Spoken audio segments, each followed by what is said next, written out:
History on Stamps, the Siege of Yorktown. In 1931, the United States Postal Service issued a 2-cent red stamp which commemorated the 150th anniversary of the siege at Yorktown.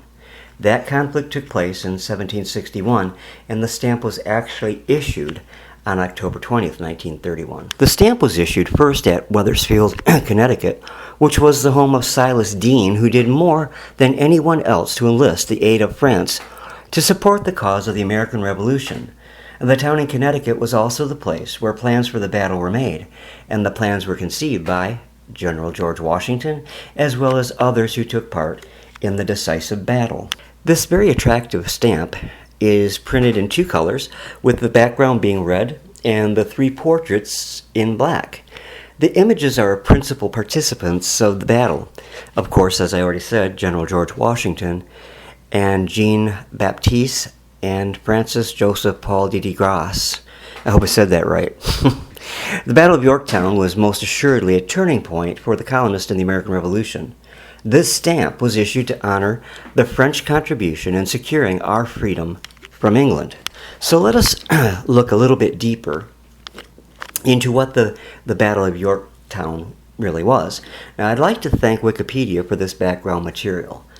The Siege of Yorktown, Battle of Yorktown, Surrender at Yorktown, or German Battle, depending on what you want to call it, ended on October 19, 1781 at Yorktown, Virginia, and was decisive victory to the combined forces of the American Continental Army troops, led by General George Washington, and French Army troops, led by the Comte de Rochambeau, over a British army commanded by British Lord and Lieutenant General Charles Cornwallis.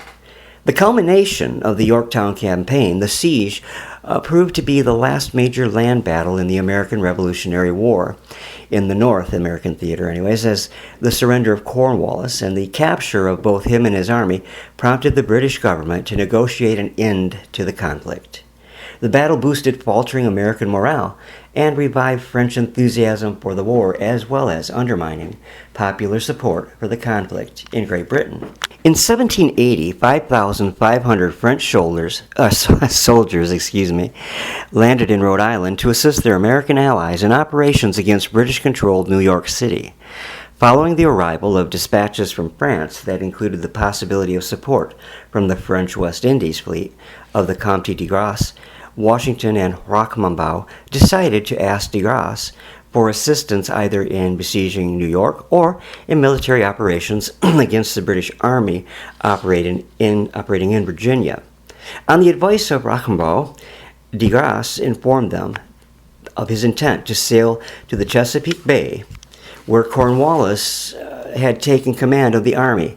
Cornwallis, at first given confusing orders by his superior officer, Henry Clinton, was eventually ordered to make a defensible deep-water port, which he began to do at Yorktown, Virginia. Now, Cornwallis's movements in Virginia were shadowed by the Continental Army force led by the Marquis de Lafayette. The French and American armies united north of New York during the summer of 1781. When word of de Grasse's decision arrived, the combined armies began moving south toward Virginia, engaging in tactics of deception to lead the British to believe a siege of New York was planned. De Grasse sailed from the West Indies and arrived at the Chesapeake Bay at the end of August, bringing additional troops and providing a naval blockade of Yorktown.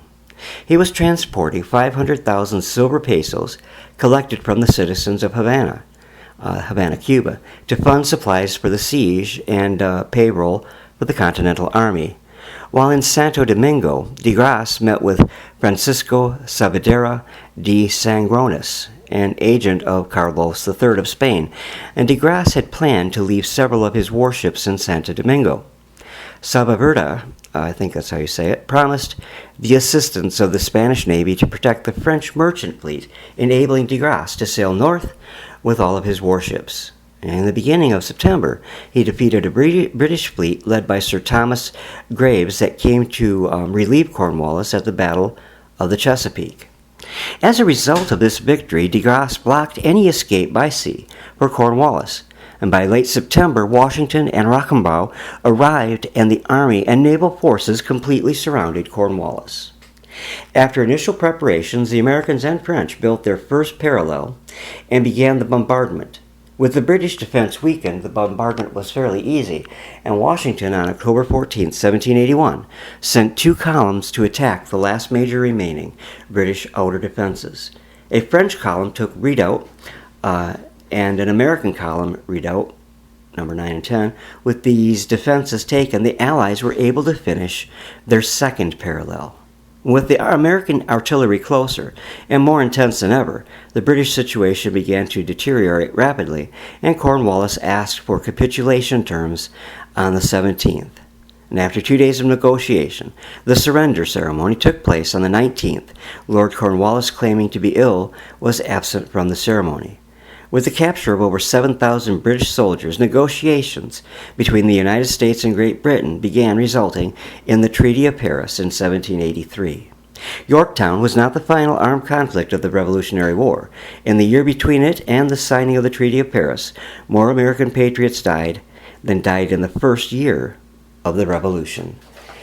And as I look at this really beautifully designed postal issue from 1931, all of these things, all of the trials and tribulations of that battle come to mind. Hope you've enjoyed this. I will be back with another History on Postage Stamps in the real near future, as I obtained a really nice collection from my friend Barry Gill Alburg. Hey, thanks for stopping by, and have an awesome evening. God bless.